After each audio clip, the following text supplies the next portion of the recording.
Just sitting out here in the backyard. Got myself a little personal bonfire going. Well, a little more than a little. It's kind of big. I don't know.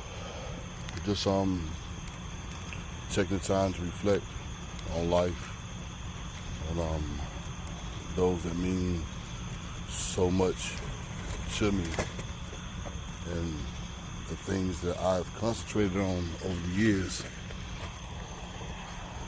that mean so little. Spend a lot of time pouring energy in places where it just simply really didn't need to be. You know, it'd be like that sometimes.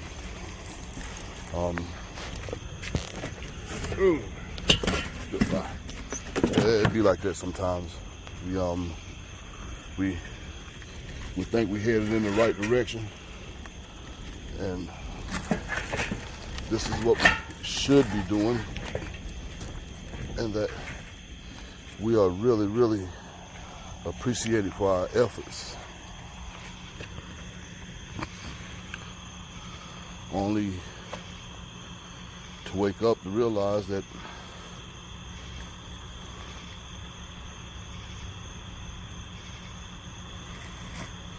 the change that we're looking for, everyone just don't have the capacity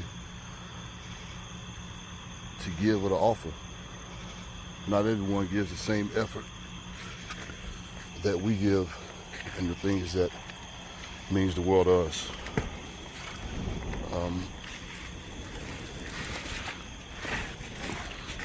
Just rearranging some firewood here on the fire.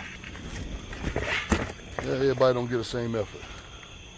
Simply put, everybody just don't care.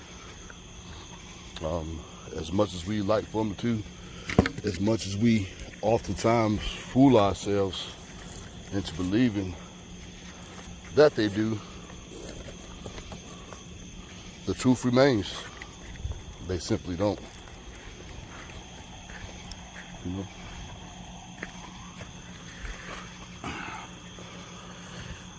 I've heard it said several times that love is love.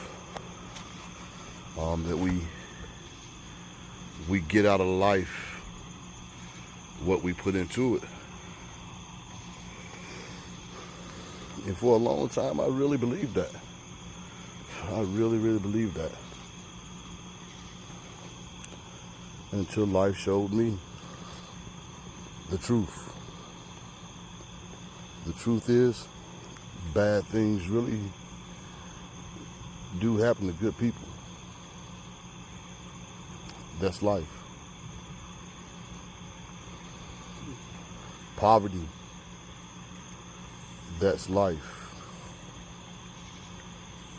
Systemic racism, that's life. COVID-19, that's life.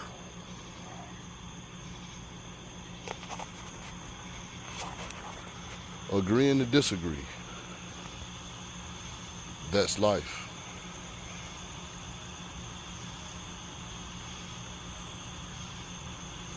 Growing up without what used to be in a single parent household is increasingly growing into a grandparent only or a guardian only household. A lot of our kids, be it black, white, brown, however you count it, are really, really, really lost. They're growing up in a time that's unprecedented to anything that we've ever experienced and or will ever realize. The beautiful thing about this video that I'm shooting right now, if you look just above the flames, it almost looks like a little bird or something that's flying. But when I look over the camera, I don't see it. I only see it through the camera lenses. That's a accurate depiction of life. When we look through the lenses of what society tells us things are and things should be, they appear They appear a totally different way. But when we simply move their lenses, off and over our eyes and take a look at it from our own perspective, we see the true causes and the true effects, how this world really, really affects us.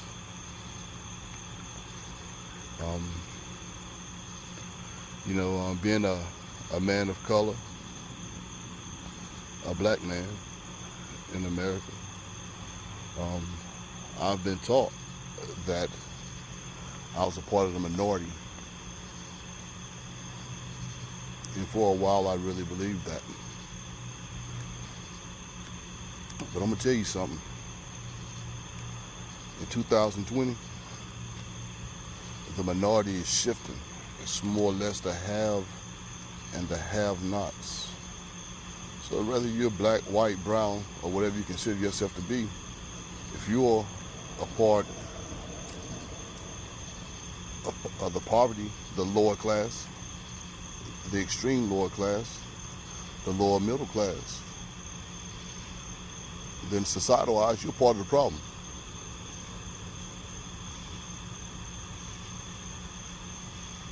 Take a second to digest that. You are a part of the problem in societal eyes. Didn't say my eyes. You see,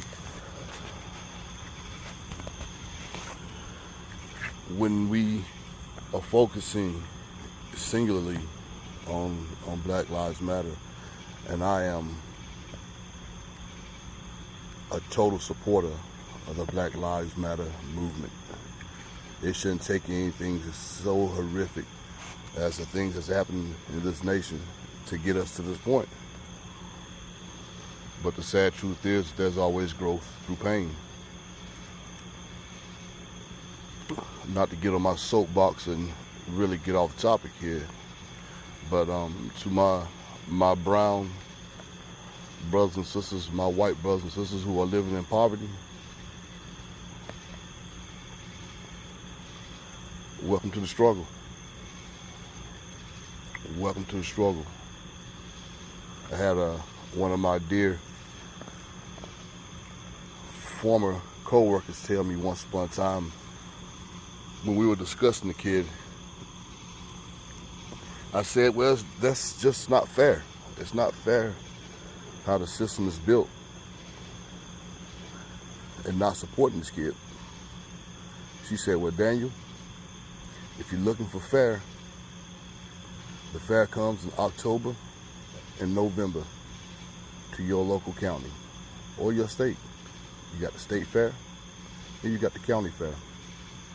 In this life of ours, that's the only fair you're going to get. I found it to be, rather impressive. It really, really just kind of put a mark on me. I used to just walk around with using anger as motivation, like, why do so many people see so much good in me, and I only want the love from the individual who helped produce me, my father. And I eventually came to the realization that we don't get what we want when we want it. But as it's biblically stated that it may not be there when we want him, but he's always on time. As me and my family go through a very, very delicate situation revolving around COVID-19, and one of our loved ones, the individual whom I've searched for and searched for and searched for and said, why, God, why don't my father love me?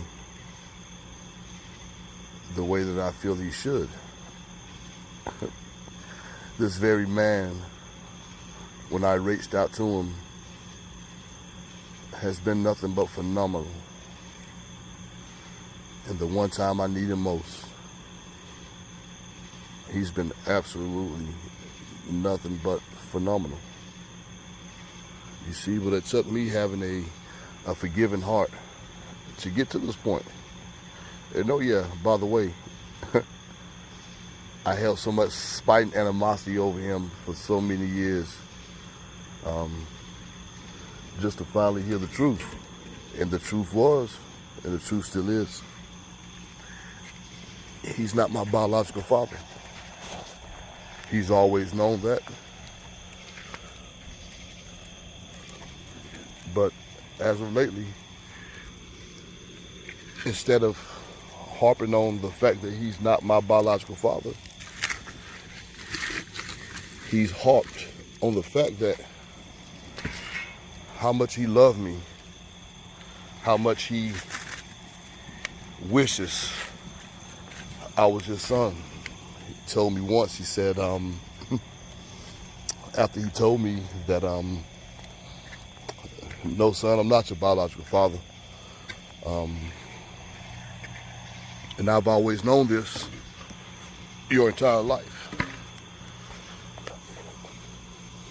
He said, but what man would not want you as their son? I'm proud of you.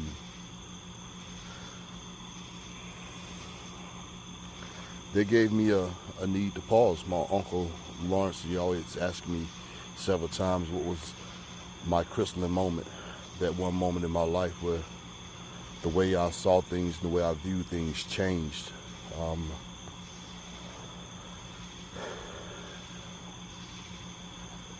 That was the moment when he just simply said that I love you, I'm proud of you, and what man would not want you as their son? Because when I was once upon a time when I was in the sands of Iraq fighting for this great country of ours, I was really, really heavy into my reading, and I came across a passage where God looked down on Jesus and said, "This is my son, in which I'm very proud." And for whatever reason, that struck a chord with me. Oh man, it just really, really struck something inside of me. I was like, wow, you know, that had to be a wonderful feeling, being a son, the son of the Most High. Just being a son and having your father look at you and say, "Son, I'm very proud of you. I love you."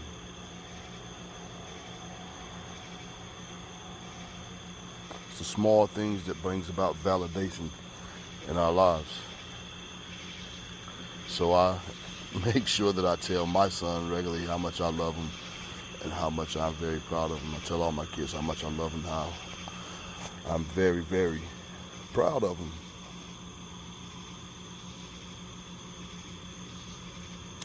And to you all who continue to harbor goodwill, positivity, and love in your heart, despite the evil rhetorics in life,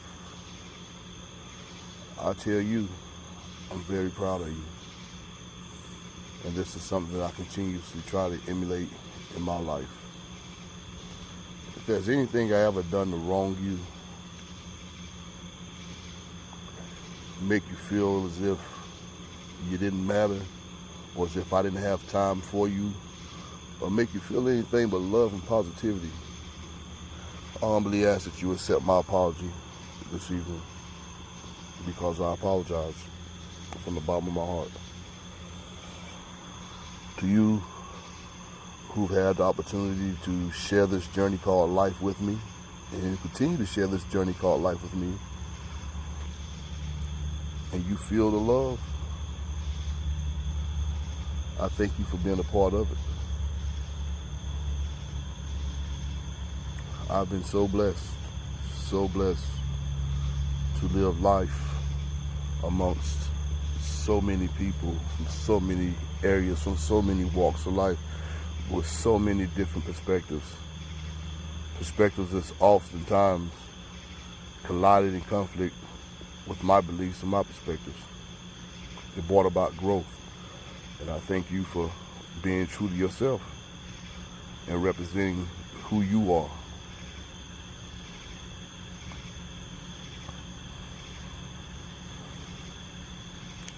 This is beautiful, y'all. This really is. It really, really, really is. Just sit back and just reflect on life. Be grateful for all that he's done, all that he's given you. This video is dedicated to my my family. It's dedicated to my mother, to my beautiful wife Laura, to all 5 of our kids. It's dedicated to the men and women who I serve with. It's dedicated to my brothers. One in which the other day told me, man, you my hero. You've always been my hero. Wow.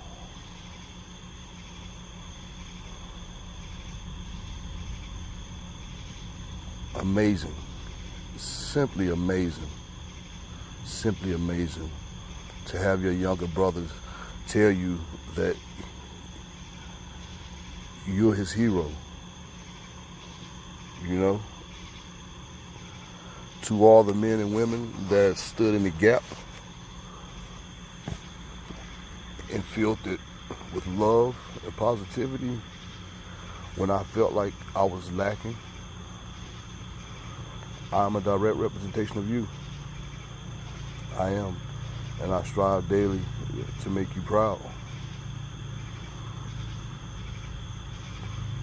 I love you. I love you. I love you. I love you. I love you. I love you. I love you all. I guess this is more or less a side of me that a lot of you guys really don't get to see, because I just tend to keep to myself a lot of times. But I'm human, just like you. And I am just one big ball of humbleness, gratefulness, and love. So if this evening, if you're feeling like no one cares, or you're feeling as if no one loves you, then I am he and he is me. And we are one. And I love you. Regardless of your beliefs, your stance, your religion, or your intentions in this world, I love you. I don't think much more really needs to be said. I love you with a heart full of love and gratitude. I'll leave you with this. Sticks and stones may break your bones, but words will never hurt you. Stickman out.